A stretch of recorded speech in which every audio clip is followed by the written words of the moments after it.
Welcome students, कैसे हैं आप सभी लोग। आपका अपने चैनल क्विक स्मार्ट टिप्स में बहुत बहुत स्वागत है। जैसा कि हम सीटेट साइंस पैडागोजी की सीरीज़ देख रहे थे और हमने डिसाइड किया था कि हम एक ही वीडियो में 2011 से लेके 2019 तक के सारे पैडागोजी के क्वेश्चन करेंगे और हम ऐसा कर भी रहे थे। और फरवरी 2015 तक के हमने सारे क्वेश्चन कवर अप किए हैं 2019 से एक ही वीडियो में। तो वो वीडियो काफ़ी बड़ी हो गई थी, 1.5 घंटे की अप्रॉक्स हो गई थी, तो इसलिए मैंने उसको वहीं रोक दिया था। और अब हम उसी को कंटिन्यू करते हुए उसी वीडियो का पार्ट 2 हो जाएगा ये। और उसमें जो लास्ट क्वेश्चन था वो हमने यही करा था। तो उसके बाद अब हम आगे के क्वेश्चन शुरू करेंगे और जिसमें हम फरवरी 2014 से आज पेपर सॉल्यूशन करेंगे और 2011 तक के सारे पेपर सॉल्यूशन देख लेंगे पैडागोजी के, और जो कि आपके लिए बहुत ज़्यादा इंपॉर्टेंट रहने वाले हैं। पैडागोजी में अगर आप प्रीवियस ईयर ही देख कर जाते हैं तो बहुत बड़ी हेल्प आपको हो जाएगी, क्योंकि पैडागोजी साइंस में ऐसा नहीं है कि कोई बुक है। आपको चीज़ों को समझना है, कुछ इंपॉर्टेंट पॉइंट्स ध्यान में रखने हैं और उन्हीं के बेसिस पर अपने आंसर करने हैं, और वो पॉइंट्स आपके प्रीवियस ईयर क्वेश्चन देखने से हो जाएंगे। तो ये वीडियो एक ही थी लेकिन इसके 2 पार्ट हो गए हैं। एक वीडियो में हमने 2015 तक के क्वेश्चन देखे हैं, और अगर आपने नहीं देखी है तो डिस्क्रिप्शन बॉक्स में मैंने लिंक दे दिया है और आई बटन पर भी मैं लिंक दे दूंगी। और ये फिर हमारा इसका पार्ट 2 होगा जिसमें हम 2014 से 2011 तक के क्वेश्चन कवर करेंगे। कंटेंट के मैराथन सेशन कराए हैं 5, प्लेलिस्ट में जाकर भी देख सकते हैं और नीचे डिस्क्रिप्शन बॉक्स में भी लिंक मिल जाएगा। और भी चीज़ें, रिवीजन सीरीज़, प्रैक्टिस सीरीज़, एक एक टॉपिक सीरीज़ है ना, वो सारी चीज़ें भी आप अच्छे से देख सकते हैं। सारी चीज़ें प्लेलिस्ट में हैं साइंस की, आप उनको देखें और अपनी तैयारी बिल्कुल अप टू डेट रखें। तो आइए शुरू करते हैं। पहला क्वेश्चन ये प्रोसेस स्किल पर बेस्ड क्वेश्चन है, प्रक्रिया कौशल पर आधारित ये क्वेश्चन है। यहाँ पर हमें अरेंज करना है, सही तरह से सीक्वेंस बताना है, ठीक है। A teacher, while teaching the correct method of using a spring balance to class 8th student, Gunjan mentioned the following step not in correct sequence to be followed. उसने कुछ स्टेप दिए हैं जो करेक्ट सीक्वेंस में नहीं है, तो हमें वो स्टेप बताने हैं जो फॉलो होंगे कि कैसे हम स्प्रिंग बैलेंस को, जो कमानीदार तुला है, उसको किस तरह से सही में प्रयोग करते हैं। तो उसके सही स्टेप हमें यहाँ पर बताने हैं। तो देखिए इसके सही स्टेप क्या होंगे और ये आप याद कर लीजिएगा। सबसे पहले हम ज़ीरो एरर को नोट करते हैं। तो सबसे पहला स्टेप तो इसमें यही होता है, जब स्प्रिंग बैलेंस का हम यूज़ करते हैं, और इसको हम क्यों यूज़ करते हैं, इसको हम फोर्स, बल को नापने के लिए, फोर्स को मेज़र करने के लिए हम स्प्रिंग बैलेंस का यूज़ करते हैं। और टॉपिक सीरीज़ में हमने इसके बारे में पढ़ा भी है। तो इसका सही मेथड क्या होगा यूज़ करने का, सबसे पहले तो हम ज़ीरो एरर को नोट करेंगे। उसके बाद हम क्या करेंगे, लीस्ट काउंट मेज़र करेंगे स्प्रिंग बैलेंस का। Record the least count of the spring balance, कमानीदार तुला का अल्पमांक रिकॉर्ड करना है। पहले ज़ीरो एरर, उसके बाद इसका लीस्ट काउंट रिकॉर्ड करेंगे, और फिर हम देखेंगे कि कितनी पोजीशन से, जब उस पर कोई जैसे सपोज ईंट वगैरह है, पत्थर वगैरह है, उससे अटैच कर दिया है, और उसके बाद हम देखेंगे उससे उसकी पोजीशन का जो पॉइंटर है वो कितना ग्रेजुएट कर रहा है, कितना बढ़ रहा है। तो उस पोजीशन को हम देखेंगे। तो बाद में डी के बाद क्या हो जाएगा, सी हो जाएगा। Note the position of a pointer on the graduated scale. और सबसे लास्ट में क्या हो जाएगा, हम एक्चुअल रीडिंग को, जो बाद में रीडिंग आई हैं, जो फोर्स लगा है उसको खींचने में, उसकी वजह से जो एक्चुअल रीडिंग आई हैं उनको हम बाद में नोट कर लेंगे। तो यहाँ पर आंसर हो जाएगा आपका ऑप्शन नंबर 3। सही सीक्वेंस क्या है, ए, डी, सी और बी। नेक्स्ट क्वेश्चन देखते हैं, question number 2। Which one of the following is not a desired objective of learning of science at upper primary stage. उच्च प्राथमिक स्तर पर विज्ञान सीखने का नीचे दिया गया कौन सा उद्देश्य वांछनीय उद्देश्य नहीं है। तो सीधा सा आंसर हो जाएगा आपका option number D, to perform better in competitive examination.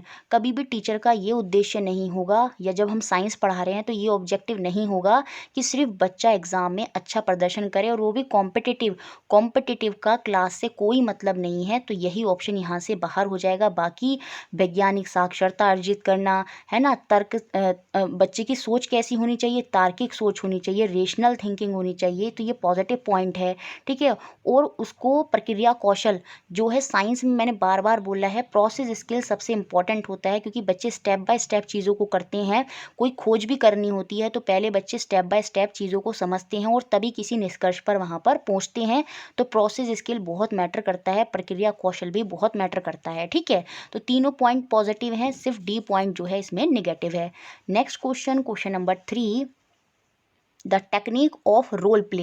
देखिए जो रोल प्ले होता है ना, ये आपकी रचनावादी अप्रोच हो जाएगी, जिसे हम कंस्ट्रक्टिविज्म अप्रोच बोलते हैं। और इसमें क्या होता है, बच्चों को हम चीज़ों से सामने से जोड़ते हैं। बच्चा खुद से पार्टिसिपेट करता है ताकि वो खुल के अपने आप को प्रदर्शित कर सके, अपने आप को प्रेजेंट कर सके, ताकि वो फ्यूचर में अपने आप चीज़ों को कर सके और नई नई डिस्कवरी कर सके। इसलिए हम रोल प्ले कराते हैं। जैसे स्टेज वगैरह पर होते हैं ना, हाउ टू सेव ट्री, बहुत सारी एक्टिविटीज़ स्टेज पर कराई जाती हैं। तो वो क्यों होती हैं, यहीं पर यही पूछ रहा है। The technique of role play is considered to be an effective strategy in teaching of science because विज्ञान शिक्षण में रोल प्ले की तकनीक एक प्रभावी नीति मानने का कारण यह है कि इसमें जो बच्चा है, it ensure the active participation of student in the process of learning. यह अधिगम प्रक्रिया में छात्र की सक्रिय भागीदारी सुनिश्चित करती है।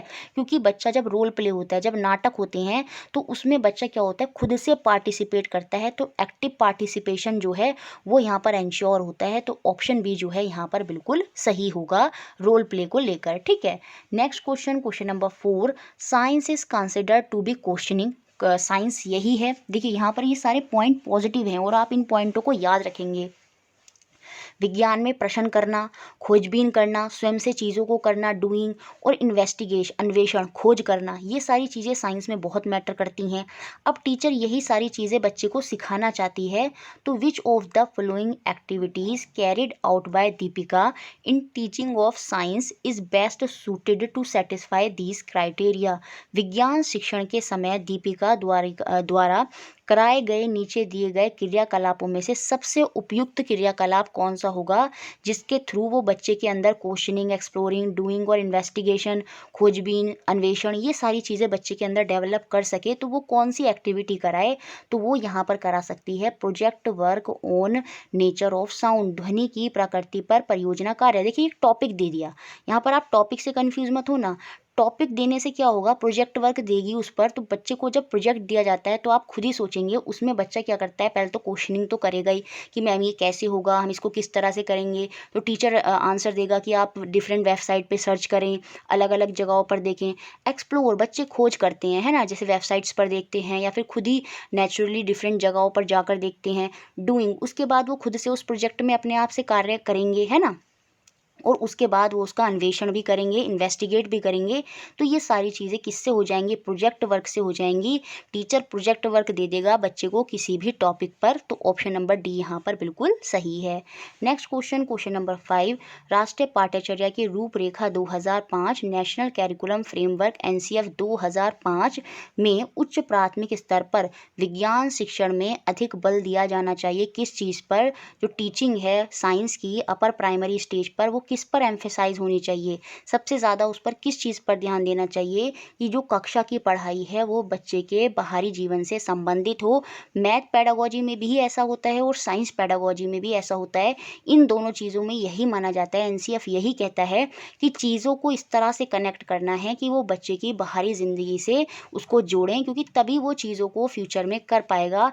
जब आप उसको सिखाएंगे ही नहीं तो वो चीज़ें करेगा कैसे आउटसाइड जाकर। जब तक एयर पॉल्यूशन के क्या प्रभाव हैं, किस तरह से वो इफेक्ट हो रहा है, वो सारी चीज़ें जब वो साइंस में देखेगा तभी तो वो जीवन में क्या करेगा, लाइट को, एनर्जी को सेव करेगा। जब उसको पता चलेगा कि जो कोल और पेट्रोलियम है वो कुछ समय के लिए हैं और बाद में ख़त्म हो जाएंगे। तो इस तरह से स्टडी करानी है कि ताकि वो चीज़ों को जीवन में प्रयोग कर सकें, वो जीवन से संबंधित हों।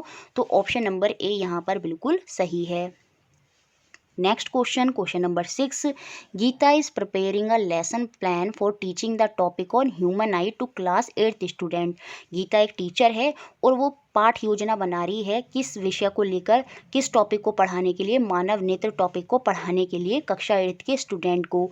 Inclusion of which of the following activities in the lesson plan is likely to be the most effective in helping student understand concept better. तो वो कौन सी एक्टिविटी, इन चारों में से कौन सी एक्टिविटी कराए, लेसन प्लान में अपने इंक्लूड करे, ताकि जो बच्चे हैं वो उस कॉन्सेप्ट को अच्छे से, आसानी से, जो संकल्पनाएं हैं उनको आसानी से समझ सकें। तो उसे क्या करना चाहिए? तो देखिए, उसे ऑप्शन नंबर सी यहाँ पर बिल्कुल सही होगा, using student activities and interactive classroom questioning. देखिए, होम असाइनमेंट से तो टॉपिक बिल्कुल क्लियर नहीं होगा, क्योंकि बच्चे घर पर गृह कार्य अच्छा नहीं माना जाता है, चाहे वो साइंस हो या कोई भी सब्जेक्ट हो। होम असाइनमेंट जो है एक अच्छा कार्य नहीं होता, जो भी है आप खुद से सामने कराएंगे, बच्चे सामने से करेंगे, ठीक है। डिक्टेटिंग नोट्स, तो ये तो थ्योरेटिकल टाइप जैसी चीज़ हो गई, साइंस में इसको बिल्कुल वैल्यू नहीं दी गई है। डेमोन्स्ट्रेशन, याद रखिएगा, डेमोन्स्ट्रेशन को भी साइंस में बहुत ज़्यादा वैल्यू नहीं दी गई है। यहाँ पर प्रोसेस स्केल खुद से करना, उन चीज़ों पर ज़्यादा फोकस दिया गया है। टीचर डेमो ना करे वो चीज़ें ज़्यादा अच्छी नहीं मानी गई हैं, ठीक है। तो बेस्ट क्या हो जाएगा? छात्रों के क्रियाकलापों और कक्षा में पारस्परिक प्रश्नोत्तर का उपयोग करना। टीचर पूछेगी कि आपकी आइज़ में बताइए क्या क्या चीज़ें हैं, आपकी आइज़ में क्या लेंस होता है, इस तरह से मतलब क्वेश्चनिंग करके या कुछ एक्टिविटीज़ करा के बच्चों की आइज़ क्लोज करवा दी, उनसे पूछ रहे हैं कि अब आप देख पा रहे हैं, इस तरह की चीज़ें। दूर जा रहे हैं तो आपको क्या कितनी दूरी तक दिखाई दे रहा है। तो इस तरह की एक्टिविटीज़ कराने से और क्वेश्चनिंग करने से वो टॉपिक जो है, कॉन्सेप्ट जो है, बच्चों को अच्छे से समझ में आएगा और बच्चे उसमें एक्टिव रूप से सक्रियता से पार्टिसिपेट वो उसमें कर पाएंगे, ठीक है। Next question, question number 7, on the basis of recommendation of NCF 2005 NCERT text book in science ले ग्रेटर एम्फेसाइज ऑन। फिर से ये बोल दिया है कि रूपरेखा 2005 के अनुसार जो एनसीईआरटी की विज्ञान की पुस्तकें हैं उनको अधिक बल दिया गया है। किस पर अधिक बल दिया गया है? पहला ऑप्शन जो है क्या है? Discouraging rote learning. जी हाँ, ये सही हो जाएगा। अब देखिए, बच्चे क्या करेंगे जल्दबाजी में, यहाँ पर बच्चे लिखा हुआ देख लेंगे रोट लर्निंग। रोट लर्निंग मतलब रटने की प्रवृत्ति। जैसे ही बच्चों ने ये ऑप्शन देखा रटने की प्रवृत्ति, तो सोचेंगे ये तो गलत है, तो ए तो कभी होगा नहीं। जब ए नहीं होगा तो बच्चे इन दोनों ऑप्शन को बाहर कर देंगे और बच्चे ये देखना भूल जाएंगे, यहाँ पर लिखा है डिस्करेजिंग, हतोत्साहित, मतलब रोट लर्निंग को ख़त्म करना, उसको बैन करना। तो ये तो पॉजिटिव पॉइंट है, डिस्करेजिंग रोट लर्निंग। आप जब एनसीईआरटी की बुक देखते हैं तो उसमें कोई भी डेफिनेशन आपको नहीं मिलती, तो वो इसी पर तो एम्फेसाइज कर रही है, डिस्करेजिंग रोट लर्निंग। तो ये पॉजिटिव पॉइंट है। तो ध्यान रखिए कहाँ पर नोट लिखा है या कौन सी चीज़ें पॉजिटिव हैं, निगेटिव हैं, वो शब्द खाली उस शब्द को ही ध्यान नहीं रखना है। रोट लर्निंग जैसे निगेटिव पॉइंट है तो उसके आगे डिस्करेजिंग लिखा है, उसको भी आप अच्छे से देखेंगे, ठीक है। जल्दबाजी में एग्जाम में ऐसी चीज़ें होती हैं क्योंकि हम काफ़ी प्रेशर में वहाँ पर होते हैं। तो ये पॉजिटिव पॉइंट है, इसका मतलब ए जो है वो पॉजिटिव पॉइंट है और ये पहले और सेकंड ऑप्शन में ही है। तो थर्ड और फोर्थ ऑप्शन तो आपका बाहर हो गया। अब या तो ए और बी है या फिर ए और सी है।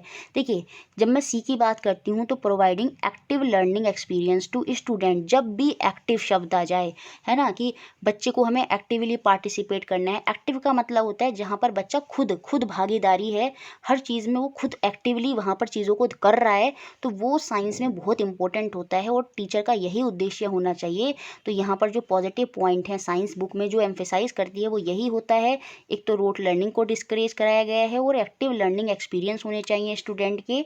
तो ऑप्शन नंबर सेकंड यहाँ पर सही हो जाएगा, A and C. Next question, question number 8, which of the following approach adopt by a science teacher reflect scientific temper on her part. विज्ञान शिक्षिका द्वारा अपनाए नीचे दिए गए उपागमों में से कौन सा उपागम उस शिक्षिका की वैज्ञानिक मनस्थिति को दर्शाता है, ये बताता है कि टीचर किस तरह से साइंस को ध्यान में रखते हुए पढ़ा रही है या नहीं पढ़ा रही है। तो वो कौन सी अप्रोच यहाँ पर उसको अडॉप्ट करनी चाहिए जो उसकी साइंटिफिक चीज़ों को दिखाएगा कि हाँ वो साइंस से रिलेटेड ही चीज़ें पढ़ा रही है या फिर साइंस को ही बच्चे के दिमाग में वो डालना चाहती है। मेंटेनिंग परफेक्ट डिसिप्लिन, जी बिल्कुल नहीं, डिसिप्लिन साइंस की क्लास में नहीं हो सकता। क्यों? क्योंकि बच्चे क्वेश्चन आंसर करते हैं, डिस्कशन करते हैं, तो यहाँ पर डिसिप्लिन की बात नहीं होगी। Covering the prescribed syllabus quickly as possible, बिल्कुल नहीं, ये तो बिल्कुल नहीं हुआ कि सिर्फ मकसद ये है कि ये सिलेबस कंप्लीट करना है, तो वो क्या साइंटिफिक टेम्पर को दर्शाता है? बिल्कुल नहीं। Encouraging student to ask question in the classroom, जी हाँ, ये बिल्कुल हो सकता है कि बच्चों को प्रश्न पूछने के लिए प्रोत्साहित करना कि बच्चों आप क्वेश्चन पूछो। आपको कोई चीज़ पता नहीं चल रही है कि आप क्लास में कोई भी चीज़ देख रहे हैं कि फ़ैन क्यों चल रहा है, फ़ैन से हवा क्यों आ रही है, ब्लैक बोर्ड पर चौक क्यों घिस जाती है, क्या क्या फिक्शन है वहाँ पर, है ना, आप सीट से क्यों नहीं गिरते। तो इस तरह से क्वेश्चन पूछने के लिए टीचर वहाँ पर एनकरेज करेगा बच्चे को, और यही साइंटिफिक टेम्पर दर्शाएगा टीचर का। तो ऑप्शन नंबर सी यहाँ पर बिल्कुल सही है। बाकी डिफ़िकल्ट क्वेश्चन पूछेंगे, ये बिल्कुल गलत पॉइंट हो गया। ठीक है, next question, question number 9, the step not in proper order. यहाँ पर फिर से वैज्ञानिक विधि के लिए कुछ चरण दिए हैं और उनका सही से पालन नहीं हुआ है, तो हमें बताना है कि are generally recommended to be in scientific method, है ना, कौन से साइंटिफिक मेथड में फॉलो होती हैं। Which one of the following is the correct sequence of above step to be followed for this purpose. इन चरणों का सही क्रम हमें बताना है और ये बहुत इंपॉर्टेंट है। ये यहाँ पर प्रोसेस स्किल या फिर प्रोसेस स्किल, प्रक्रिया कौशल, किस तरह से चीज़ों को करना है, या फिर प्रॉब्लम सॉल्विंग अप्रोच में भी हमें किस तरह से चीज़ों को सॉल्व करना है। साइंस में ये दोनों चीज़ें बहुत मैटर करती हैं।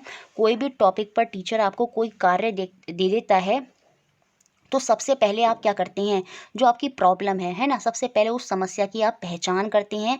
ये प्रॉब्लम सॉल्विंग के ही स्टेप बेसिकली यहाँ पर दे रखे हैं, समस्या समाधान विधि के स्टेप यहाँ पर दे रखे हैं, जो हम साइंस में काफ़ी यूज़ करते हैं जब हमें कोई भी प्रॉब्लम आती है। तो सबसे पहले तो हम समस्या की पहचान करते हैं, तो ऑप्शन नंबर सी सबसे पहले आएगा।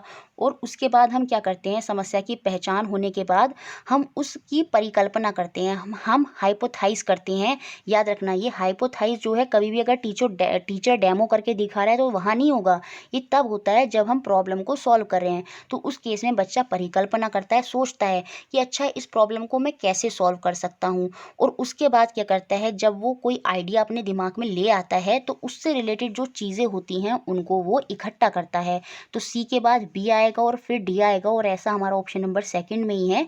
तो यही हमारा आंसर यहाँ पर होगा, CBDAE। तो एक बार देख लेते हैं। सबसे पहले समस्या की आइडेंटिफिकेशन ऑफ प्रॉब्लम होगी, उसके बाद हम उसको लेके हाइपोथाइज करेंगे, परिकल्पना करेंगे, और उस आइडिया से जो भी हमें चीज़ें चाहिए होंगी उन आंकड़ों को हम एकत्र करेंगे, कलेक्ट द डेटा करेंगे, और उसके बाद जो हमारे आइडिया है और उससे रिलेटेड जो हमने डेटा कलेक्ट किया है उसका हम परीक्षण करेंगे, टेस्ट करेंगे उसको, और लास्ट में हम अपने कॉन्क्लूजन, हम अपने निष्कर्ष पर पहुंच जाएंगे। तो ऑप्शन नंबर सेकंड यहाँ पर सही है। नेक्स्ट क्वेश्चन इस पेपर का जो लास्ट क्वेश्चन है, हैंड ऑन एक्टिविटीज़, हस्त सिद्ध क्रियाकलाप, और ये साइंस में बहुत इंपॉर्टेंट है। हैंड ऑन एक्टिविटीज़ का मतलब क्या होता है, जब बच्चे खुद से चीज़ों को करते हैं। हस्त सिद्ध मतलब जब अपने हाथों से खुद कर रहे हैं। ठीक है, hand on activities and project form an integral part of learning of science. These learning experience primarily aim at, ये जो हस्त सिद्ध क्रियाकलाप और परियोजनाएं होती हैं विज्ञान सीखने के एक अभिन्न अंग हैं। इन अधिगम अनुभवों का मुख्य उद्देश्य क्या होता है, ये हमें बताना है।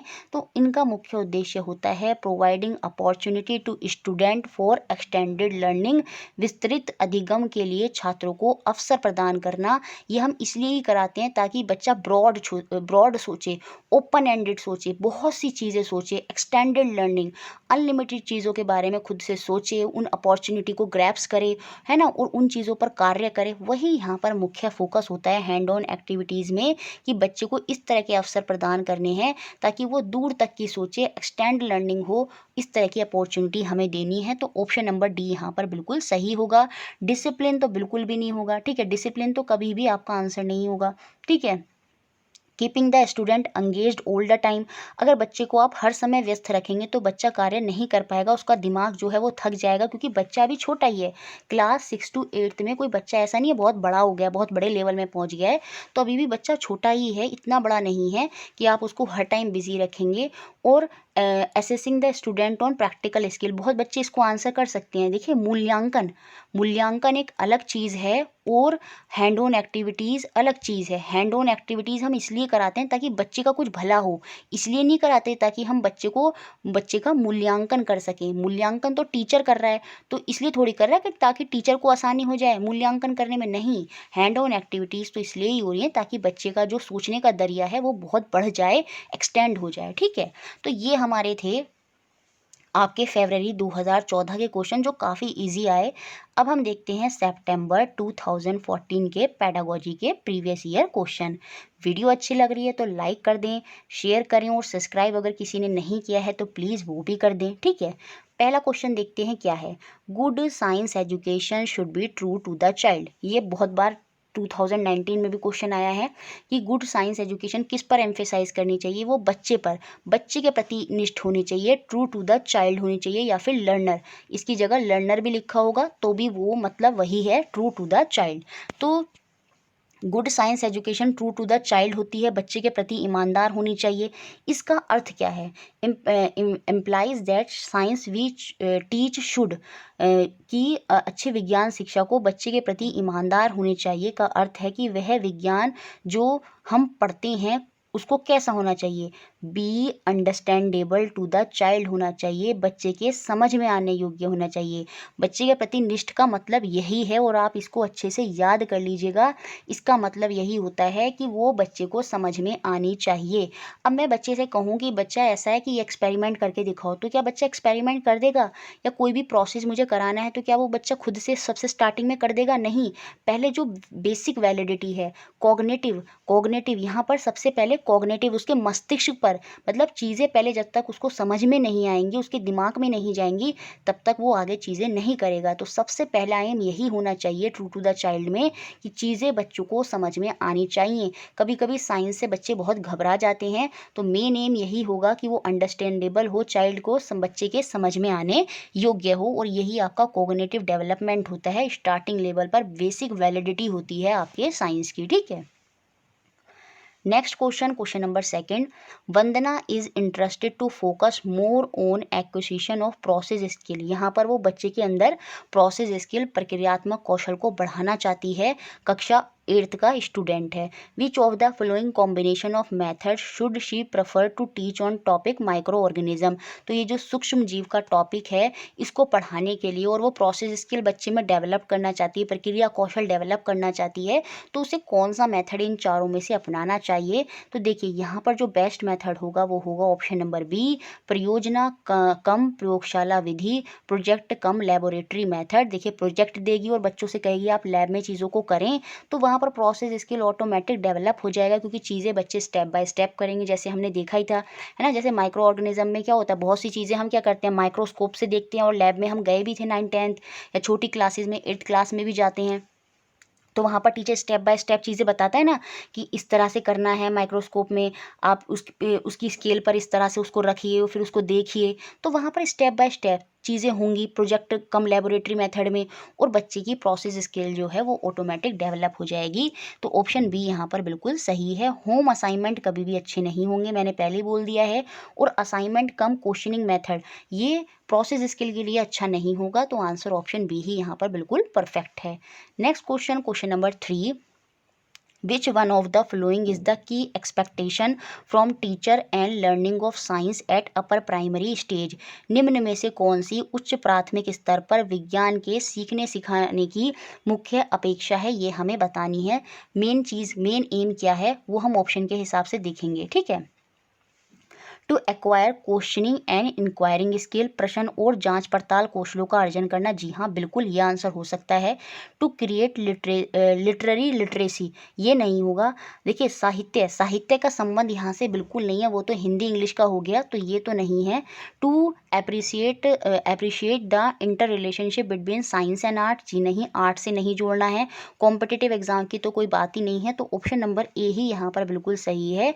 मुख्य फोकस यही होता है कि बच्चे के पे प्रश्न पूछने की क्षमता होनी चाहिए कि वो टीचर से क्वेश्चन पूछे, क्योंकि बच्चे कभी कभी क्वेश्चन पूछ ही नहीं पाते। तो क्वेश्चनिंग स्किल और इंक्वायरिंग, जांच पड़ताल, चीज़ों की जांच पड़ताल करना, ये बच्चे के अंदर ज़रूर होना चाहिए जब वो साइंस की क्लास में है। तो ऑप्शन नंबर ए यहाँ पर बिल्कुल सही है। नेक्स्ट क्वेश्चन, क्वेश्चन नंबर 4, राष्ट्रीय पाठ्यचर्या की रूपरेखा 2005 यह अनुशंसा की गई है कि उच्च प्राथमिक स्तर पर विज्ञान शिक्षण में अधिक बल दिया जाना चाहिए। किस चीज़ पर? National curriculum framework 2005 recommend that teaching of science at upper primary stage should emphasise maximum on. बार बार ये क्वेश्चन इसी तरह के रिपीट हो रहे हैं और अगर अब आ जाएं तो आप उनको बड़ी आसानी से कर लेंगे। तो बताइए यहाँ पर किस पर फोकस होना चाहिए? तो पहला ही ऑप्शन यहाँ पर बिल्कुल सही है, कक्षा कक्षीय अधिगम को विद्यालय के बाहरी दुनिया के साथ जोड़ने में शिक्षार्थियों की मदद करना, helping student to connect classroom learning to life outside the school, ताकि वो जब कल को समाज में जाएं, सोसाइटी में जाएं तो उन चीज़ों को यूज़ कर सकें। तो हमें इस तरह से ही पढ़ाना है कि बच्चा आउटसाइड वर्ल्ड से जो है कनेक्ट करते हुए चीज़ों को पढ़े। बाकी देखिए, बाकी ऑप्शन आप देखेंगे ना तो वो कोई भी ऑप्शन यहाँ पर फिट नहीं होगा। तो ऑप्शन ए ही यहाँ पर बिल्कुल सही है। नेक्स्ट क्वेश्चन देखते हैं, क्वेश्चन नंबर 5, कॉग्निटिव वैलिडिटी, संज्ञानात्मक वैधता। और ये आधार है आपका साइंस का। जब तक बच्चे को चीज़ें समझ में नहीं आएंगी, basic true to the child की जो बात हुई थी वो यही थी, कॉग्निटिव वैलिडिटी से, संज्ञानात्मक वैधता से, कि चीज़ें बच्चे को समझ में आनी चाहिए। तो cognitive validity of science curriculum eight upper primary stage implies that it should, उच्च प्राथमिक स्तर पर विज्ञान की जो पाठ्यचर्या की संज्ञानात्मक वैधता है, उसका अर्थ यह है कि वो बच्चे की आयु के अनुरूप होनी चाहिए। वी एज एप्रोप्रिएट, जब एज एप्रोप्रिएट होगी तभी वो उसको समझ में आएगी, तभी वहाँ पर वो जो कॉन्सेप्ट है ट्रू टू द चाइल्ड वो वहाँ पर फुलफिल हो पाएगा। आप ऐसा नहीं है कि क्लास 6 के बच्चे को सीधा ये बोल दें कि बच्चे जाओ लैब में एक्सपेरिमेंट करो, तो वो नहीं कर पाएगा। तो पहले बेसिक वैलिडिटी उसके एज के हिसाब से ही हमें चीज़ें करानी है, पहले उसको बेसिक लेवल पर समझाना है चीज़ों को। तो वही सारी चीज़ें इसमें मैटर करती हैं कि कॉग्निटिव वैलिडिटी यहाँ पर यही कहती है कि जो साइंस में हम चीज़ें करा रहे हैं वो उसकी आयु के अनुसार होनी चाहिए, बी एज एप्रोप्रिएट। और ये क्वेश्चन 2 बार रिपीट हुआ है, तो याद रखिएगा, कॉग्निटिव वैलिडिटी यही एम्फेसाइज करती है कि जो हम शिक्षा दे रहे हैं बच्चों को वो उसकी आयु के अनुसार होनी चाहिए। ठीक है। Next question, question number 6, the topic separation of substances in class 6 can be taught most effectively by. कक्षा 6 में पदार्थों का पृथक्करण विषय सबसे अधिक प्रभावी ढंग से किस प्रकार पढ़ाया जा सकता है? टीचर को पढ़ाना है कौन सा टॉपिक, कि कैसे हम सब्सटेंसेस को सेपरेट करते हैं। जैसे हमने देखा है आटे से हम छानते हैं ना, तो वो जो उसके ऊपर गेहूं के थोड़े से दाने रह जाते हैं वो बार बार ऊपर बाहर ही रह जाते हैं और जो आटा है वो नीचे छन जाता है। तो ये सेपरेशन विधि है। तो इस तरह से बहुत सी सेपरेशन मेथड बताए गए हैं क्लास 6 में, तो वो किस तरह से पढ़ाए ताकि वो बहुत ही इफ़ेक्टिव हो। तो यहाँ पर क्या करना चाहिए टीचर को, जब भी हैंड ऑन एक्टिविटीज़ आ जाए तो वो बहुत ही अच्छा होगा। तो ऑप्शन नंबर बी ही यहाँ पर बिल्कुल सही है, शिक्षार्थियों द्वारा हस्तसित क्रियाकलापों को कराकर जब हैंड ऑन एक्टिविटीज़ टीचर कराएगा तो सीधी सी बात है बच्चा क्या होगा, एक तो वहाँ पर एक्टिवली पार्टिसिपेट करेगा और वो टॉपिक उसको अच्छे से समझ में आएगा। तो ऑप्शन बी ही यहाँ पर बिल्कुल सही है। ठीक है। Next question, question number 7, the term constructivism in relation to science education means that children should be, विज्ञान शिक्षा के संदर्भ में रचनावाद शब्दावली का अर्थ है कि, देखिए कंस्ट्रक्टिविज्म रचनावाद साइंस में बहुत मैटर करती है। अगर कभी आ जाए कंस्ट्रक्टिविज्म रचनावादी सोच तो ये साइंस के लिए बहुत ही पॉजिटिव होती है, क्योंकि रचनावादी उपागम में क्या होता है, इसमें चीज़ें बच्चे क्या करते हैं खुद से करते हैं और एक्टिवली पार्टिसिपेट करते हैं। जैसे रोल प्ले हो गए, नाटक वगैरह हो गए, ये सारी क्रिएटिविटी जहाँ पर बच्चे कुछ क्रिएट करेंगे, कोई भी ऐसी एक्टिविटी कराना जहाँ पर बच्चा एक्टिवली पार्टिसिपेट कर रहा है, वो आपकी रचनावादी कंस्ट्रक्टिविज्म अप्रोच होगी। तो वही बताना है the term constructivism science education में क्या मतलब है उसका। ठीक है। तो ऑप्शन बी यहाँ पर बिल्कुल सही फिट बैठ रहा है, actively involved in the process of learning science, विज्ञान सीखने की प्रक्रिया में सक्रिय रूप से शामिल करना, क्योंकि जब हम रोल प्ले या नाटक इस तरह की चीज़ें कराएंगे तो बच्चा वहाँ पर सक्रिय रूप से पार्टिसिपेट करेगा। और कंस्ट्रक्टिविज्म उपागम यही अप्रोच साइंस में रखता है कि ताकि चीज़ें बच्चे आगे चल के खुद से कर सकें, जो उनके अंदर हेजिटेशन है, जो वो शाय होते हैं, शर्माते हैं, वो चीज़ें ख़त्म हो जाएं। रचनावादी उपागम साइंस में यही मुख्य उद्देश्य रखता है कि बच्चे खुद से चीज़ें करें, एक्टिवली उनमें पार्टिसिपेट करें। Next question number 8, while teaching the topic on motion and time to class 7th student, Savita gave example of different kind of motion। जैसे हमने भी पढ़े हैं सर्कुलर मोशन, रोटेटरी मोशन, है ना, अलग अलग तरह के मोशन हमने पढ़े हैं। Which one of the following example was quoted by incorrectly, कौन सा यहाँ पर गलत एग्जाम्पल दिया है टीचर ने, ये हमें बताना है कौन सा गलत उदाहरण है जब मोशन की बात वहाँ पर टीचर कर रही है। देखिए, motion of a boy sitting in a moving car in relation to the car, गतिमान कार में बैठे लड़के की कार के अनुसार गति। तो बताइए यहाँ पर बच्चे की क्या गति होगी। मोशन मैंने आपको क्या बताया था, गति मैंने क्या बताया था, जब एक इंसान समय के साथ अपनी पोजीशन चेंज करता है तो वही मोशन होता है, वही गति होता है।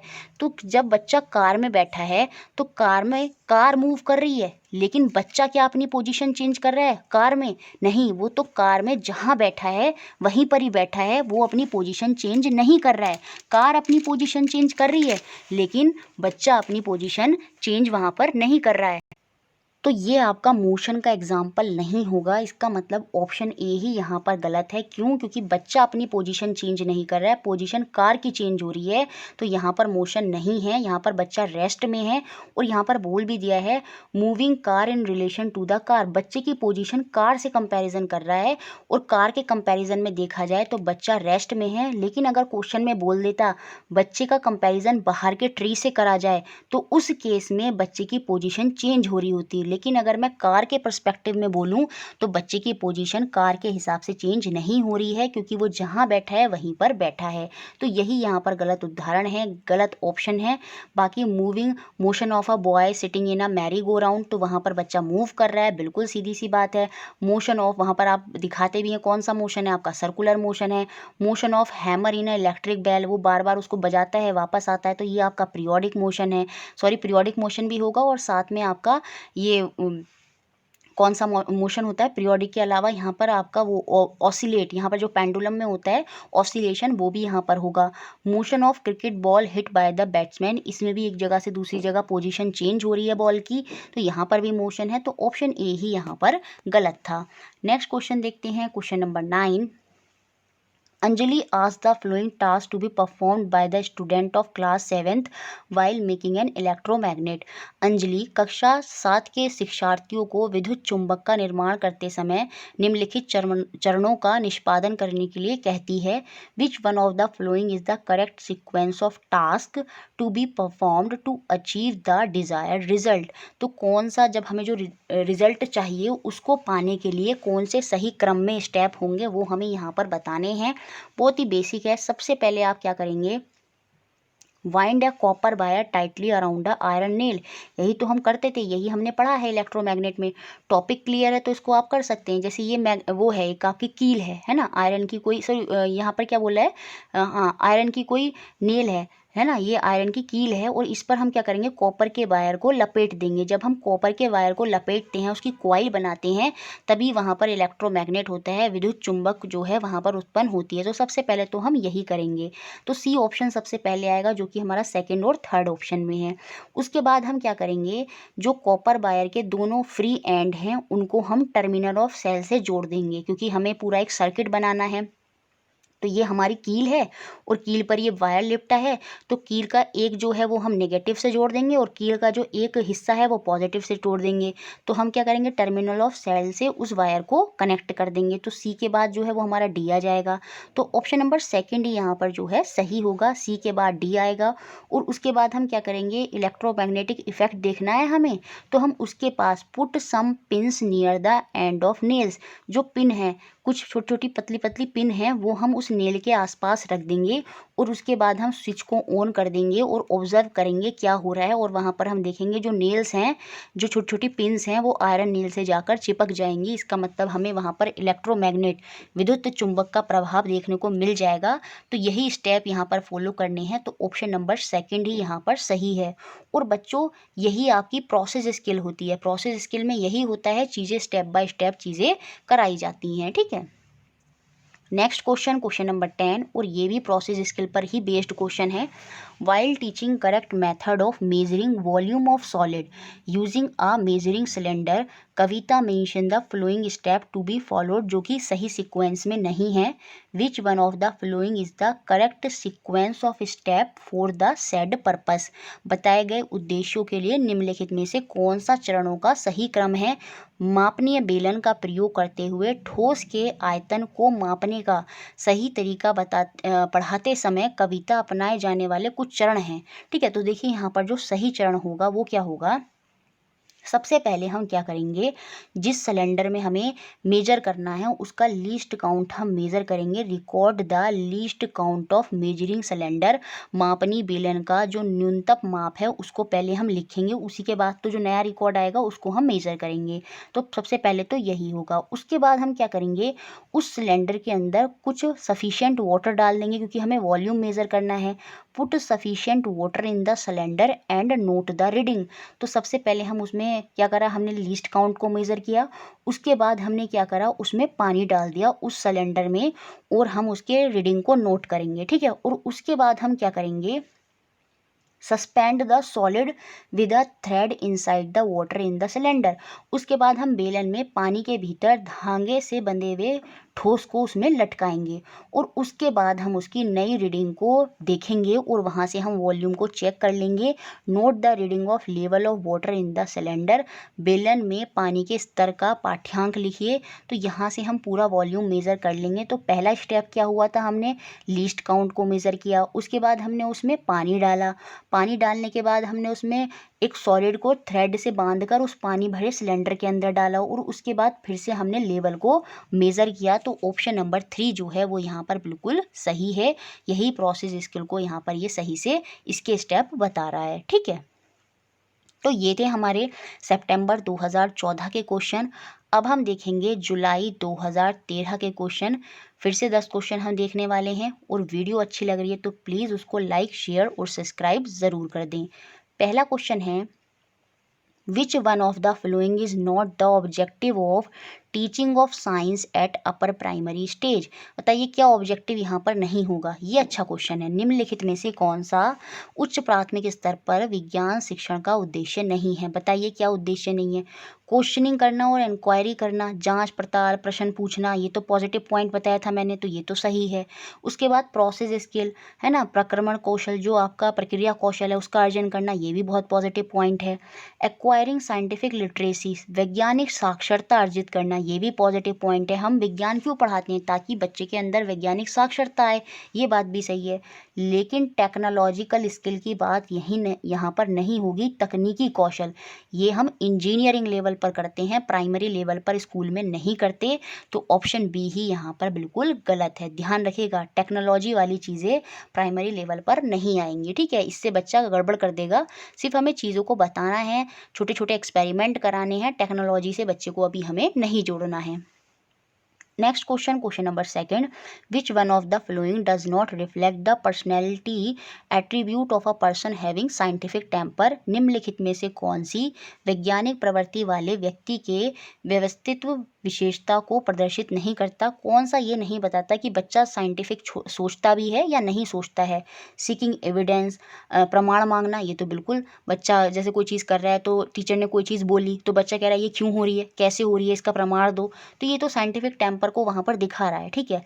बायस्ड ऑप्शन, पक्षपाती राय, यही ऑप्शन यहाँ पर गलत है। इसका कोई कनेक्शन नहीं है। पक्षपाती राय अगर आप रख रहे हैं तो वो बिल्कुल साइंटिफिक पर्सनैलिटी को, आपके साइंटिफिक टेम्पर को जो है वहाँ पर नहीं दिखा रहा है। तो यही बी ऑप्शन गलत है। बाकी रेशनल थिंकिंग, रेशनल तो मैंने बताया था तर्क संगत। रेशनल शब्द पॉजिटिव है, याद रखिएगा। रेशनल थिंकिंग मतलब तर्क संगत। जैसे तर्क संगत होते हैं ना, नए नए तर्क लगाना, तो वो तो एक पॉजिटिव पॉइंट है। ओपन माइंडेडनेस, जब ओपन क्वेश्चन यहाँ पर मैटर करते हैं तो ओपन माइंड बहुत ज़रूरी है, तो ऑप्शन डी भी सही है। तो ऑप्शन बी ही यहाँ पर साइंटिफिक टेम्पर को नहीं बता रहा है, ठीक है। नेक्स्ट क्वेश्चन देखते हैं, question number 3। NCERT science textbook for upper primary class include large number of daily life related questions which have been left unanswered. This has been done so that उच्च प्राथमिक स्तर की कक्षाओं की NCERT की पुस्तकों में दैनिक जीवन से संबंधित व्यापक संख्या के प्रश्न शामिल किए गए हैं जिन्हें हल नहीं किया गया है। ऐसा इसलिए किया गया है ताकि, आपने देखा होगा NCERT की बुक में लास्ट में कुछ क्वेश्चंस होते हैं, है ना, हॉट क्वेश्चंस भी होते हैं जिनके आंसर्स वहाँ पर नहीं होते। वो क्यों होते हैं? वो इसलिए होते हैं ताकि जो स्टूडेंट हैं can seek answer to these question by exploring different resources. शिक्षार्थी विभिन्न स्रोतों की खोज करते हुए इन प्रश्नों के उत्तर प्राप्त कर सके। अपने आप बच्चा एक्सप्लोर करे, अलग अलग चीज़ें सोचे कैसे करनी है, खुद से वहाँ पर बच्चा अपना दिमाग लगाए, इसीलिए ही वो क्वेश्चन वहाँ पर दिए जाते हैं। वो इसलिए नहीं होते कि वो टीचर के लिए एक अच्छा ऑप्शन है होम असाइनमेंट देने के लिए, ठीक है, कि ये क्वेश्चन इसलिए नहीं होते कि student can be send this question to scientist to get the answer, कि वैज्ञानिकों के पास भेजें ये क्वेश्चन। नहीं नहीं, बिल्कुल, ये तो बिल्कुल बाहर है। Teacher have a good pool of question for assessment purpose, नहीं कि टीचर के देखिए, जब भी कभी टीचर्स की पर्सपेक्टिव से पॉजिटिव पॉइंट हो तो वो ऑप्शन सही नहीं होगा, क्योंकि सेंटर में कौन है? सेंटर में टीचर नहीं है, सेंटर में कौन है? बच्चा है। सेंटर में कौन है? लर्नर है। तो चीज़ें उसके अकॉर्डिंग होनी चाहिए, ना कि टीचर के अकॉर्डिंग। तो इसलिए यहाँ पर जो आंसर है वो ऑप्शन नंबर डी है। नेक्स्ट क्वेश्चन देखते हैं, क्वेश्चन नंबर 4। राष्ट्रीय पाठ्यचर्या की रूपरेखा 2005 ने इन बात का प्रबल समर्थन किया है कि उच्च प्राथमिक स्तर पर विज्ञान शिक्षण को, तो इससे तो क्वेश्चन बनना ही बनना है, और ये क्वेश्चन आपका सही होगा क्योंकि नेशनल कैरिकुलम फ्रेमवर्क से सारे क्वेश्चन आपने देख लिए हैं। ये क्या रिकमेंड करता है कि साइंस एजुकेशन को कैसा होना चाहिए अपर प्राइमरी स्टेज पर। ये कंस्ट्रक्टिविज्म अप्रोच, मैंने बताया था कंस्ट्रक्टिविज्म अप्रोच जो है वो साइंस में बहुत अच्छी है। रचनावादी, जहाँ पर बच्चे नाटक करते हैं, रोल प्ले करते हैं, वो सब कंस्ट्रक्टिविज्म अप्रोच है। जहाँ पर बच्चा एक्टिवली खुद से पार्टिसिपेट करता है, प्रोसेस स्किल होती हैं, वो सब रचनावादी उपागम में ही आ जाते हैं। तो यही यहाँ पर मुख्य उद्देश्य है, follow constructivism approach for teaching and learning of a subject. विज्ञान विषय सिखाने के लिए रचनावादी उपागम का अनुसरण करना, यही यहाँ पर बिल्कुल सही है। बाकी कॉम्पिटिटिव एग्जाम हमेशा गलत होगा। इमोशनली बैलेंस्ड का कोई मतलब नहीं है ना। कंप्यूटेशन स्किल भी कोई यहाँ पर मतलब नहीं है। तो ऑप्शन नंबर डी याद रखिए, रचनावादी कंस्ट्रक्टिविज्म अप्रोच साइंस में बहुत अच्छी होती है, ठीक है। नेक्स्ट क्वेश्चन देखते हैं, कॉग्निटिव वैलिडिटी से फिर से क्वेश्चन आ गया। Of science curriculum eight upper primary stage implies that it should be. उच्च प्राथमिक स्तर पर विज्ञान पाठ्यचर्या की संज्ञानात्मक वैधता की यह मांग है कि वो कैसी होनी चाहिए। हमने देखा था बी एज एप्रोप्रिएट, उसे शिक्षार्थियों की आयु की दृष्टि के उपयुक्त और उनके बोधन स्तर की पहुंच के भीतर होना चाहिए, with in the reach of student understanding level. ऐसा नहीं है आप ऐसे एक्सपेरिमेंट, ऐसी चीज़ें बच्चों को करा रहे हैं कि बच्चे के सिर से ऊपर जा रही हैं। तो कॉग्निटिव वैलिडिटी याद रखिएगा, वो यही कहती है कि बच्चे की आयु के अनुसार, बच्चे के मस्तिष्क के अनुसार चीज़ें होनी चाहिए, बी एज एप्रोप्रिएट होनी चाहिए। ऐसा नहीं है जाते ही 6th क्लास में आपने एक्सपेरिमेंट करा दिए, है ना, लैब में ले गए। 6th क्लास में साइंस में बच्चों को लैब में लेकर नहीं ले जाया जाता। ज़्यादातर क्या होता है, टीचर क्या करता है, खुद फील्ड में ले जाता है, छोटी छोटी चीज़ें समझाता है, एक्टिविटीज़ देता है, वो चीज़ें ज़्यादा होती हैं। तो इसलिए यहाँ पर कॉग्निटिव वैलिडिटी यही कहती है कि चीज़ों को आयु के अनुसार होना चाहिए। तो ऑप्शन ए यहाँ पर बिल्कुल सही है। Next question, question number 6। While teaching the correct method of reading a clinical thermometer to class 8th student, Neha mention the following necessary precaution to be taken, which one of the above precaution has been mention wrongly by the teacher. कक्षा 8 को clinical thermometer पढ़ाने का सही तरीका बताते समय नेहा बरती जाने वाली निम्नलिखित आवश्यक सावधानियों का उल्लेख दिया है। तो हमें बताना है कौन सी सावधानी यहाँ पर गलत है। Thermometer should be washed with hot water before and after use, यही यहाँ पर गलत है। और हमने पढ़ा था नोट्स में और मैराथन में भी हमने पढ़ा था कि जो थर्मामीटर है उसकी रेंज 35 से 42 डिग्री सेल्सियस होती है। और जब इतनी रेंज है और पानी, गर्म पानी का टेम्परेचर कितना होता है, 100 डिग्री होता है। और जब थर्मामीटर को अगर हम गर्म पानी से, हॉट वाटर से धोएंगे तो सीधी सी बात है जो थर्मामीटर है वो आपका फट जाएगा। तो ये ऑप्शन ही यहाँ पर गलत है, यही प्रिकॉशन यहाँ पर गलत ली गई है, तो ऑप्शन ए ही यहाँ पर गलत है। ठीक है, next question number 7, the section on activities and project include in the exercise of NCERT science textbook for class 8 primarily aim at। कक्षा 8 के लिए NCERT पाठ्य पुस्तकों के अभ्यासों में गतिविधि एवं परियोजना भाग रखने का मुख्य उद्देश्य क्या है। ये सारी चीज़ें क्यों होती हैं, वहाँ पर एक्टिविटीज़ प्रोजेक्ट क्यों होते हैं, उसका एम क्या होता है, ये हमें बताना है।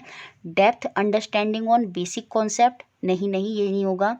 Keeping the student engage during vacation, नहीं बिल्कुल नहीं, बाकी आजकल होता यही है लेकिन ये उद्देश्य नहीं होता। Assessing the student on practical skill, नहीं, हम एसेस थोड़ी कर रहे हैं, बच्चे का मूल्यांकन थोड़ी कर रहे हैं, इस बेसिस पर थोड़ी दी जाती है एक्टिविटी और project. Providing opportunity to student for extended learning, फिर से वही चीज़ आ गई है, अधिगम विस्तार के लिए शिक्षार्थियों को अवसर उपलब्ध कराना। तो ऑप्शन नंबर डी यहाँ पर बिल्कुल सही है। ब्रॉड थिंकिंग करनी है बच्चे को, पूरे ऐसा नहीं है कि टेक्स्ट बुक के लेवल पर सोचना है, टेक्स्ट बुक से बाहर जाकर बच्चे को सोचना है, विस्तृत सोच वहाँ पर बच्चे की होनी चाहिए, तभी तो वो नई चीज़ों की खोज कर पाएगा। तो इसीलिए ही ये जो एक्टिविटीज़ और प्रोजेक्ट हैं वो आपकी NCERT की बुक में होती हैं। Next question number 8, major objective of organising of science exhibition. ये पहले भी क्वेश्चन आया है सीटेट में कि एग्जीबिशन, ये जो फेयर एग्जीबिशन साइंस में लगाए जाते हैं, इनका मुख्य उद्देश्य, मेजर ऑब्जेक्टिव क्या होता है वो हमें बताना है।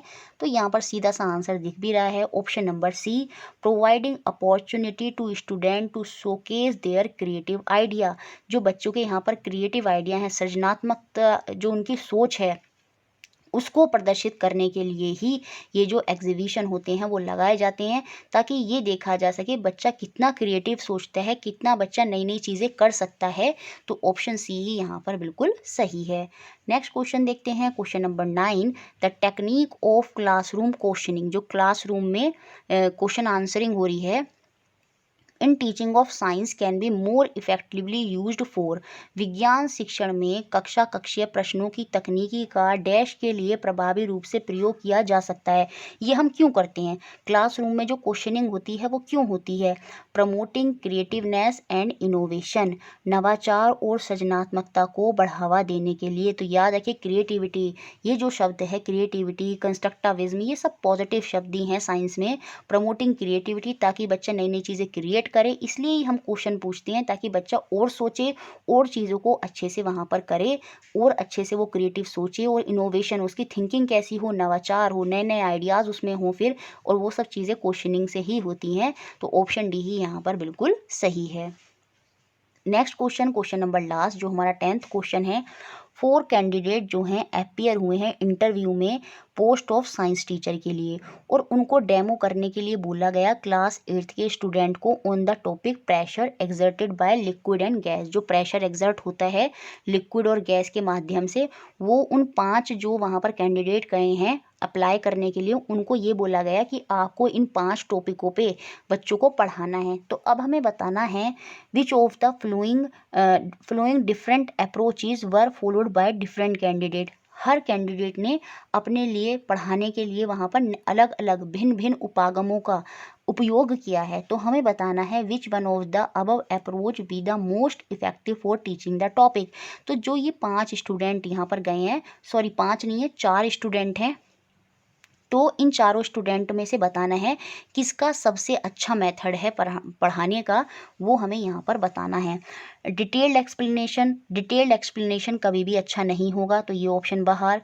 Use of chart for explanation of different concept, आपको लगता है ये pressure exerted by liquid and gas, ये टॉपिक बच्चे को खाली चार्ट से समझ में आ जाएगा, नहीं, ये भी अच्छा उपागम नहीं है। Organising on hand on student activities followed up with discussion, जी हाँ यही बिल्कुल सही है। परक शिक्षार्थी गतिविधियों के बाद चर्चा का आयोजन करना, यही यहाँ पर बिल्कुल सही हो जाएगा ऑप्शन नंबर 3। क्यों? क्योंकि देखिए ये टॉपिक में टीचर क्या कह सकता है बच्चों से कि एक प्लास्टिक की बोतल आप लीजिए, बॉटल लीजिए, है ना, और उसमें वहाँ पर कहिए, आप कहेंगे बच्चों से, कहेगा वो छेद कर दीजिए, उसमें होल कर दीजिए, क्योंकि वो एक बहुत भारी एक्टिविटी नहीं है, बच्चे कर सकते हैं। तो उस चीज़ से क्या होगा, बच्चे अपने आप से समझ पाएंगे कि किस तरह से प्रेशर होता है लिक्विड में, है ना। तो वो चीज़ें क्या हो रही है, हैंड ऑन एक्टिविटीज़ हैं, और hand on activities, active participation science में बहुत इंपॉर्टेंट है, और यही टीचर जो है सबसे अच्छी अप्रोच फॉलो कर रहा है, ऑप्शन नंबर 3। ठीक है, नेक्स्ट क्वेश्चन। तो ये तो नेक्स्ट क्वेश्चन क्या, हमारे 10 क्वेश्चन हो गए हैं जुलाई 2013 के। अब हम देखेंगे नवंबर 2012 के 10 क्वेश्चन पेडागोजी के कि किस तरह के क्वेश्चन वहाँ पर पूछे गए। वीडियो अच्छी लग रही है तो लाइक, शेयर और सब्सक्राइब ज़रूर कर दें। फर्स्ट क्वेश्चन देखते हैं, out of the following which lesson is general rule explain first after that example are illustrated. पहले हम नियम को समझाते हैं और उसके बाद हम उदाहरण देते हैं। तो वो कौन सी अप्रोच होती है, सीडीपी में भी हम पढ़ते हैं, वो हमारी डिडक्टिव अप्रोच होती है। तो यहाँ पर आंसर होगा डिडक्टिव लेसन, निगमनात्मक पाठ होगा ये। और जबकि इंडक्टिव में क्या होता है, पहले हम एग्जाम्पल देते हैं और उसके बाद एक्सप्लेनेशन करते हैं, तो वो इंडक्टिव होती है। लेकिन यहाँ पर डिडक्टिव होगी क्योंकि पहले एक्सप्लेन किया है और बाद में एग्जाम्पल दिए हैं। Next question, question number second, which one of the flowing most appropriate होगा कैरिकुलम प्लानिंग इन साइंस में। विज्ञान में पाठ्यचर्या योजना के विषय में कौन सा सर्वाधिक उपयुक्त है। तो यहाँ पर जो आंसर है वो ऑप्शन नंबर डी होगा। ये इसलिए करा जाता है, it is done to plan the specific learning objective. Plan करने के लिए जो स्पेसिफिक ऑब्जेक्टिव है हर लेसन का, to build upon prior learning, है ना, पुरानी लर्निंग, जो पुराना अधिगम है उन पर निर्मित करने के लिए प्रत्येक पाठ के विशिष्ट अधिगम उद्देश्यों की योजना बनाने के लिए ही हम कैरिकुलम प्लानिंग को करते हैं, ताकि जो स्पेसिफिक लर्निंग ऑब्जेक्टिव है पुरानों को ध्यान में रखकर उस चीज़ को करने के लिए ही कैरिकुलम प्लानिंग जो है होती है। ठीक है, next question, question number 3, a tightly structured lesson of physics if taught with little flexibility is least conducive to the learning of student who. भौतिक के कड़े रूप से संरचित पाठ को यदि थोड़े लचीलेपन के साथ पढ़ाया जाता है तो यह उस विद्यार्थी के सीखने के लिए सबसे कम उपयुक्त होगी जो विद्यार्थी सबसे ज़्यादा हाइपर एक्टिव होगा, अति क्रियाशील होगा। क्यों? क्योंकि आप एक ऐसा टाइटली स्ट्रक्चर्ड लेसन पढ़ा रहे हैं फिजिक्स में और लिटिल फ्लेक्सिबिलिटी है, मतलब आप कंटिन्यूस पढ़ाए जा रहे हैं, कोई ब्रेक वहाँ पर नहीं है, लिटिल फ्लेक्सिबिलिटी है। तो उस बच्चे के लिए वहाँ पर सबसे मुश्किल होगी जो हाइपर एक्टिव है, अति क्रियाशील है, क्योंकि उससे बैठा ही नहीं जाएगा, क्योंकि वो इतने टाइम ऐसे इतने क्या कहते हैं स्ट्रिक्ट माहौल में पढ़ ही नहीं सकता, तो उसी के लिए सबसे ज़्यादा मुश्किल आएगी। तो ऑप्शन नंबर ए यहाँ पर सही है। नेक्स्ट क्वेश्चन, क्वेश्चन नंबर 4, जैव विज्ञान में पाठ योजना डैश को ध्यान में रखते हुए मुख्य रूप से निर्देशित होनी चाहिए। Lesson planning in life science should be guided primarily by the consideration of.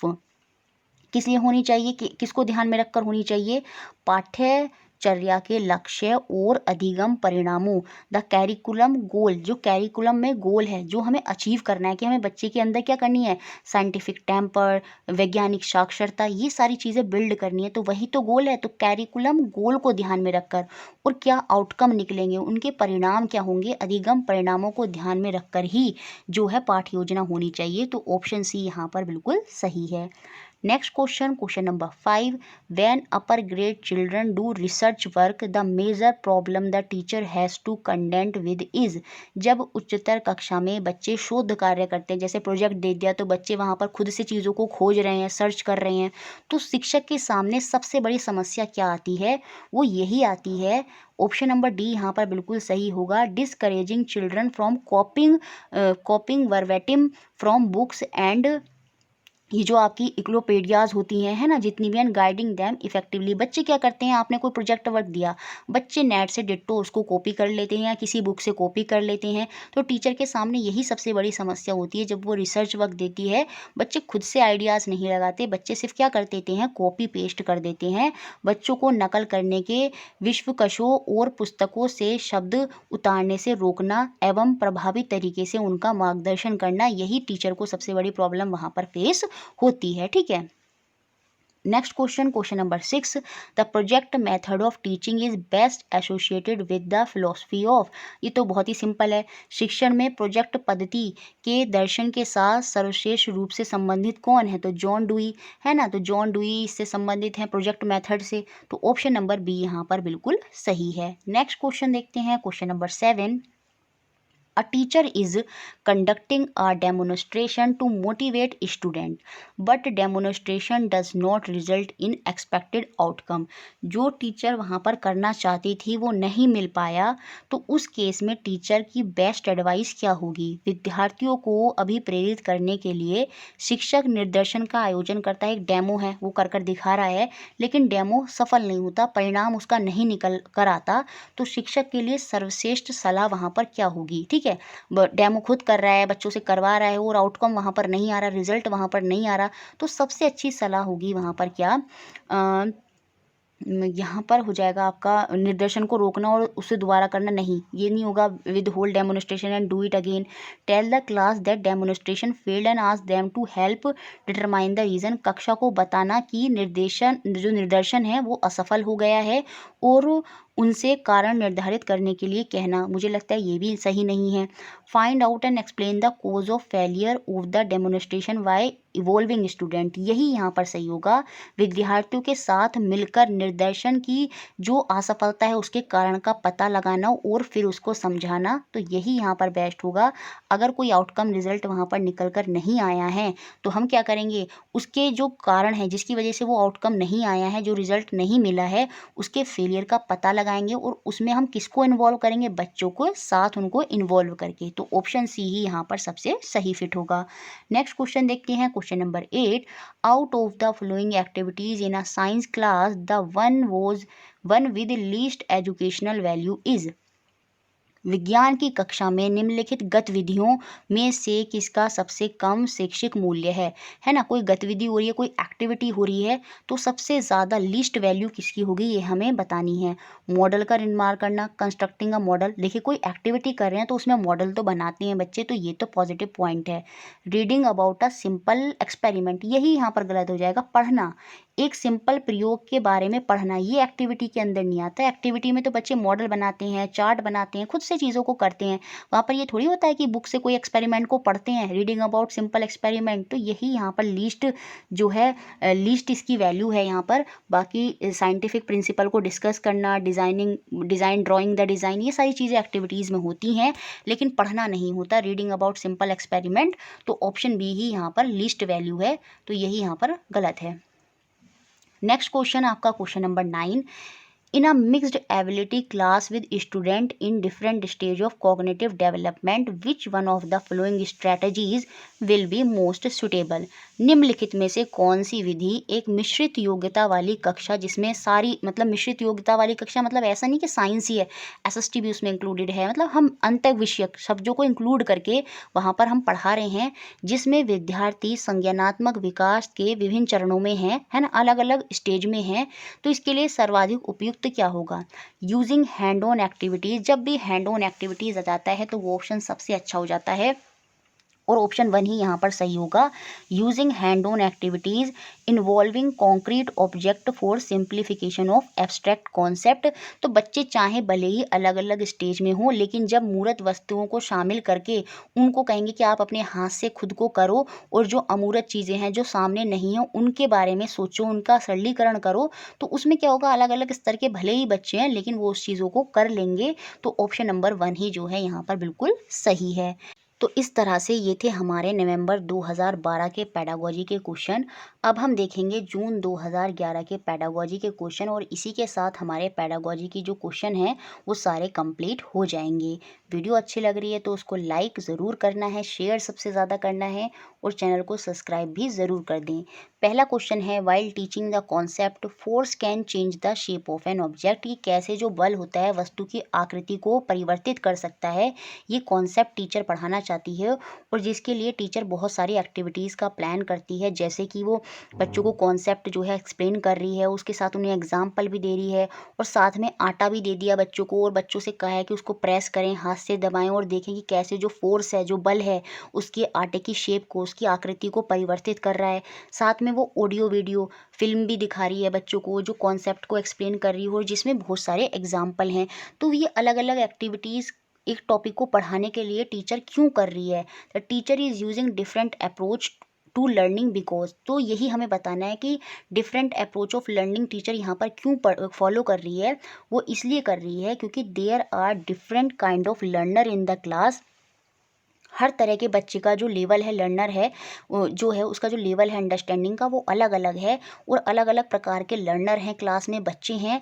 She want to address multiple intelligence, ताकि उन सबको अच्छे तरीके से समझ में आ जाए। तो मल्टीपल लेवल की इंटेलिजेंस उनके अंदर डालने के लिए, क्योंकि अलग अलग लेवल के बच्चे हैं क्लास में, तो इसीलिए वो डिफरेंट डिफरेंट अप्रोचेज़ का जो है वो फॉलो कर रही है अपनी क्लास में। तो ऑप्शन 4 यहाँ पर बिल्कुल सही है।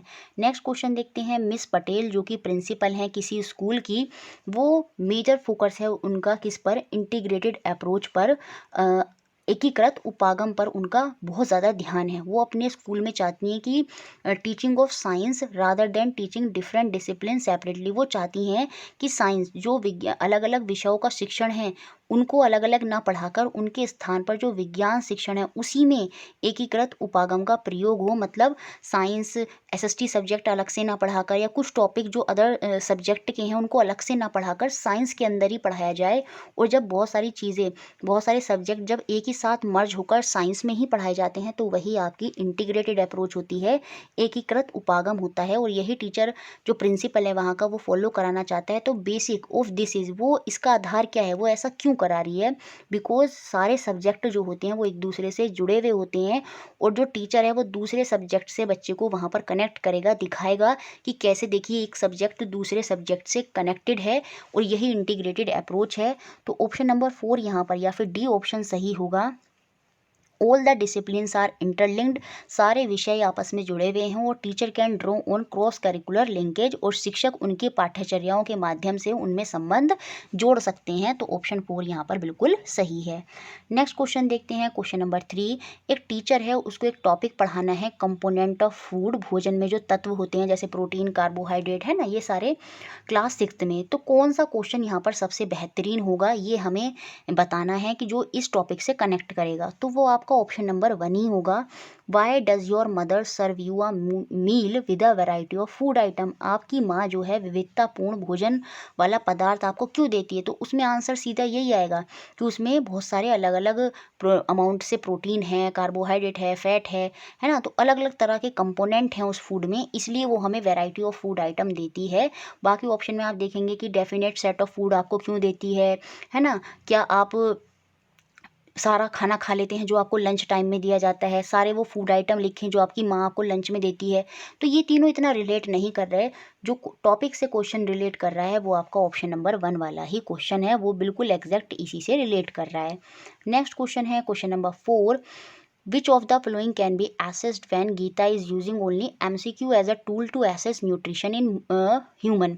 एक टॉपिक है न्यूट्रिशन इन ह्यूमन, उसके बारे में बच्चों से, वो बच्चों की जानना चाहती है कि बच्चों को उसके बारे में कितनी नॉलेज है, और उसके लिए वो MCQ का यूज़ कर रही है, बहुविकल्पीय प्रश्नों के माध्यम से बच्चों का मूल्यांकन कर रही है। तो वो क्यों क्यों MCQ के माध्यम से कर रही है, ये हमें बताना है। तो यहाँ पर जो आंसर है वो ऑप्शन नंबर 2 है, misconception related to food habit. MCQ से टीचर वहाँ पर ये जानना चाहती है कि बच्चे को टॉपिक के बारे में कितना पता है। 4 ऑप्शन मिलेंगे और जो सही होगा एग्जैक्ट वही आंसर वहाँ पर बच्चा देगा, तो टीचर को पता चल जाएगा कि जो टॉपिक है उससे रिलेटेड बच्चे को कितनी जानकारी है, और कितनी उसके उस टॉपिक को लेकर गलत उसके मन में जो है अवधारणाएँ हैं। बाकी पोस्टर मेकिंग, है ना, लॉन्ग एस्से, रोल प्ले, जो हमारा नाटक वगैरह होते हैं, उनका MCQ से कोई मतलब नहीं है। तो ऑप्शन 2 यहाँ पर बिल्कुल सही है। नेक्स्ट क्वेश्चन, क्वेश्चन नंबर 5 क्या है कि while investigating how water affect the germination of seed, a teacher asked the student to soak bean seed on a bed of cotton wool for a few days and observe the change. What is the guidelines that she forget to mention? बीज पानी बीजों को अंकुरण को germination को कैसे effect करता है, कैसे प्रभावित करता है, उसका पता लगाने के लिए शिक्षक ने विद्यार्थियों से सेम के जो बीज हैं उनको रुई की परत पर भिगोकर कुछ दिन तक रखने के लिए बोलती है और बोलती है जो उनमें परिवर्तन होगा आप उसको देखें। वह कौन सी महत्वपूर्ण सलाह देना वहाँ पर भूल गई है, वहाँ पर टीचर बताना भूल गई है कि कितने बीज रखने हैं। तो वहाँ पर वो बताना भूल गई कि थोड़े से बीज हम जो हैं, क्योंकि पानी पर देखना है तो हम थोड़े से बीज जो हैं गीली रुई पर रखेंगे और उसके बाद हम टेस्ट करेंगे, देखेंगे कि वो किस तरह से जर्मिनेशन वहाँ पर हो रहा है। तो वो क्या बताना भूल गई है, वो कितने बीज रखने हैं, few seeds on wet cotton, गीली रुई पर, है ना। किस पर रखने हैं, गीली रुई पर। क्यों, क्योंकि हमें पानी के माध्यम से परीक्षण करना है, तो वो यही बताना भूल गई है। तो ऑप्शन सेकंड ही यहाँ पर बिल्कुल सही होगा। नेक्स्ट क्वेश्चन देखते हैं, question number 6। Four applicant for a post of TGT science work asked to plan on consequences of deforestation, की जो वन काटते हैं उनके दुष्परिणाम क्या होते हैं, उसके परिणाम क्या होते हैं, उसके रिलेटेड लेकर एक लेसन प्लान, पाठ योजना बनाने के लिए कहा गया है। तो कौन सा लेसन प्लान जो है यहाँ पर साइंटिफिक अप्रोच को रिफ्लेक्ट करता है, कौन सी पाठ योजना यहाँ पर वैज्ञानिक उपागम को प्रदर्शित करता है, ये हमें बताना है। देखिए, एक्सप्लेन इन डिटेल बिल्कुल अच्छा नहीं होगा। Variety of example to explain concept, खाली एग्जाम्पल देना, ये भी ज़्यादा अच्छी अप्रोच साइंस में नहीं होगी। साइंस में जो अच्छी अप्रोच होगी, include activities that children can perform in a group, क्योंकि यहाँ पर बच्चे क्या होगा, एक्टिवली पार्टिसिपेट कर पा रहे हैं, तो यही आंसर यहाँ पर सबसे बेस्ट होगा। साइंस में वही आंसर सबसे बेस्ट होगा जहाँ पर बच्चा खुद से या एक्टिवली खुद से पार्टिसिपेट करेगा। तो यहाँ पर टीचर ने एक्टिविटी, क्रियाकलाप को आयोजित किया है जो बच्चे समूह में करेंगे और साथ में उनको निष्कर्ष, रिजल्ट तक लेकर जा रही है टीचर पावर पॉइंट प्रेजेंटेशन का यूज़ करते हुए। ये भी एक बहुत अच्छा है, पावर पॉइंट प्रेजेंटेशन को रादर देन एक्सप्लेनिंग, वो ज़्यादा अच्छा होगा पावर पॉइंट प्रेजेंटेशन यूज़ करना, क्योंकि बच्चे को ऐसी चीज़ें पसंद आती हैं। तो ऑप्शन नंबर 3 ही यहाँ पर बिल्कुल सही आंसर है। नेक्स्ट क्वेश्चन देखते हैं, question number 7। The main aim of conducting mathematical and science olympiad is to, गणित और विज्ञान ओलंपियाड संचालित करने का मुख्य उद्देश्य क्या होता है। देखिए, ये ओलंपियाड क्या होते हैं, एक तरह से टेस्ट होते हैं, अलग अलग लेवल होते हैं इसमें, लेवल 1, लेवल 2, बहुत सारी इवेंट्स होते हैं साइंस, बायोलॉजी, केमिस्ट्री, फिजिक्स को लेकर बहुत सारी एक्टिविटीज़ बच्चे से कराई जाती हैं, टेस्ट होते हैं बच्चे के, ठीक है। वो सब ये चीज़ें क्यों होती हैं, ताकि promote excellence in the subject by nurturing creativity and experiment. तो ऑप्शन 1 ही यहाँ पर बिल्कुल सही हो रहा है। सृजनात्मकता और प्रयोगीकरण को प्रोत्साहित करके विषय में निपुणता को बढ़ावा देने के लिए ही जो ओलंपियाड होते हैं वो ऑर्गेनाइज कराए जाते हैं। ये ऐसा नहीं है, इंटरनेशनल, नेशनल लेवल पर ऑर्गेनाइज कराए जाते हैं, जिसमें अलग अलग स्कूल के बच्चे पार्टिसिपेट करते हैं। बहुत सारे इवेंट्स होते हैं साइंस को लेकर, है ना, या फिर मैथ्स को लेकर। तो बेसिकली वो इसलिए होते हैं ताकि उनकी क्रिएटिविटी को नर्चर किया जा सके और उनकी जो सब्जेक्ट पर कमांड है वो काफ़ी अच्छी हो जाए एक्सपेरिमेंट और क्रिएटिविटी के माध्यम से, ठीक है। Next question, question number 8। While selecting a performance task to help students developed research oriented skill, बच्चे के अंदर कौन सी स्किल को हमें डेवलप करना है, research oriented skill in science class. A teacher में पिक अ टॉपिक, तो टीचर को कैसे पाठ का चुनाव करना चाहिए जब बच्चे के अंदर हमें क्या करना है, शोध कार्यों से संबंधित दक्षताओं का विकास करना है। तो उस केस में आप कैसे कैसे पाठ का चुनाव करेंगे, ये यहाँ पर हमें बताना है। तो यहाँ पर जो बेस्ट आंसर होगा वो ऑप्शन नंबर 4 होगा।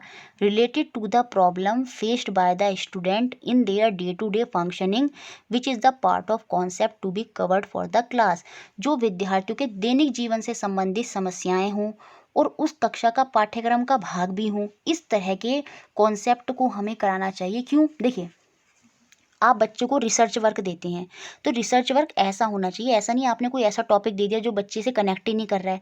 तो हमें ऐसा टॉपिक देना है रिसर्च वर्ग के लिए जो बच्चे की डे टू डे लाइफ की जो प्रॉब्लम्स हैं उनसे भी कनेक्ट कर रहा हो और साथ में जो टॉपिक है उससे भी कनेक्ट कर रहा हो। उसके बाद ही बच्चा अच्छे से उसमें रिसर्च कर पाएगा। नहीं तो अगर उसको नहीं पता होगा तो वही वाली प्रॉब्लम, कॉपी पेस्ट कर देगा वो तो क्या कहते हैं आपका, बुक से या फिर किसी भी नेट के सोर्स से। तो वो चीज़ वहाँ पर हमें ऐसा टॉपिक रखना है जो उसकी डे टू डे लाइफ को कवर कर रहा है और साथ में सिलेबस का भी वो पार्ट है। तो इस तरह के टॉपिक से बच्चे के अंदर जो रिसर्च की स्किल है वो अच्छे से डेवलप होगी। तो यहाँ पर जो आंसर है वो ऑप्शन नंबर आपका 4 है। Next question, question number 9, a science teacher plan group activities to teach properties of air to her student of class 6th। एक विज्ञान शिक्षक कक्षा 6 के विद्यार्थियों को हवा के गुण पढ़ाने के लिए समूह में क्रियाकलाप कराने की योजना बनाती है। वह समूह का नेतृत्व करने वाले विद्यार्थियों का चयन किन गुणों के आधार पर करेगी? वह किस बेसिस पर चयन करेगी कि कौन सा बच्चा वहाँ पर ग्रुप में जो है लीडर होगा जब ग्रुप एक्टिविटी वहाँ पर हो रही है प्रॉपर्टीज ऑफ एयर को लेकर? तो यहाँ पर जो आंसर होगा किस बेसिस पर वो लीडर को सेलेक्ट करेगी, वो ऑप्शन नंबर 4 होगा, assigning role as per age capability. जो बच्चों को, जो उस लीडर को सेलेक्ट करेगी जो सबको रोल देगा उनकी भूमिकाओं के, उनकी कैपेबिलिटी के आधार पर उनको मोटिवेट करेगा। And coordinating among the group member, और सबके बीच में अच्छा सा संबंध बनवाएगा। तो इस तरह के बच्चे को वहाँ पर वो लीडर के रूप में सेलेक्ट करेगी जो योग्यता अनुसार सबको भूमिका देगा, सभी बच्चों को प्रोत्साहित करेगा और सभी समूह सदस्यों के साथ समन्वय बनाए रखेगा। उसी बच्चे को वहाँ पर टीचर क्या करेगी, लीडर बनाएगी। तो यहाँ पर आंसर आपका ऑप्शन नंबर 4 होगा। नेक्स्ट और लास्ट क्वेश्चन, जो कि हमारी इस पेडागोजी 2011 से 19 की सीरीज़ का लास्ट क्वेश्चन है। मोस्ट बोर्ड ऑफ एजुकेशन है band the dissection of animal because, अधिकतर शिक्षा बोर्ड ने पशुओं के विच्छेदन पर प्रतिबंध लगाया है क्योंकि देखिए पहले ऐसे होता था ना, जो एनिमल को काट कर वगैरह पढ़ाया जाता था बायोलॉजी में, तो इस तरह की चीज़ें जो डिसेक्शन है वो बैन कर दिया गया है। क्यों, वो हमें बताना है। तो यहाँ पर सीधा सा आंसर हो जाएगा आपका option number 3, there is need to sensitize student to prevention of cruelty of to animal. पशुओं के प्रति जो क्रूरता है उसको रोकने के लिए विद्यार्थियों को संवेदनशील करने की आवश्यकता है, इसलिए जो डिसेक्शन ऑफ एनिमल होता है उसको बैन कर दिया गया है। बाकी सारे ऑप्शन इससे मैच नहीं कर रहे हैं, तो ऑप्शन 3 ही यहाँ पर बिल्कुल सही है। और इस तरह से ये हमारे पेडागोजी के 2011 से 2019 तक के सारे क्वेश्चन खत्म होते हैं। और इसकी 2 वीडियो हैं, पार्ट 1 और पार्ट 2। ये हमारा पार्ट 2 था और पूरा हमारा जो अच्छे से कंप्लीट करना था साइंस, वो हमारी कंप्लीट हो गई है। सारे प्रीवियस ईयर क्वेश्चन एक ही वीडियो में, पेडागोजी इंपॉर्टेंट क्वेश्चन, सारे टॉपिक, मैराथन सेशन सब अच्छे से करा दिया है। थोड़ी बहुत चीज़ें हैं वो अभी हम आगे एंड तक करते रहेंगे। और वीडियो अच्छी लगी है तो प्लीज़ उसको लाइक ज़रूर कर दें, शेयर करें और इसी तरह हमारे साथ जुड़े रहें। Thank you for watching.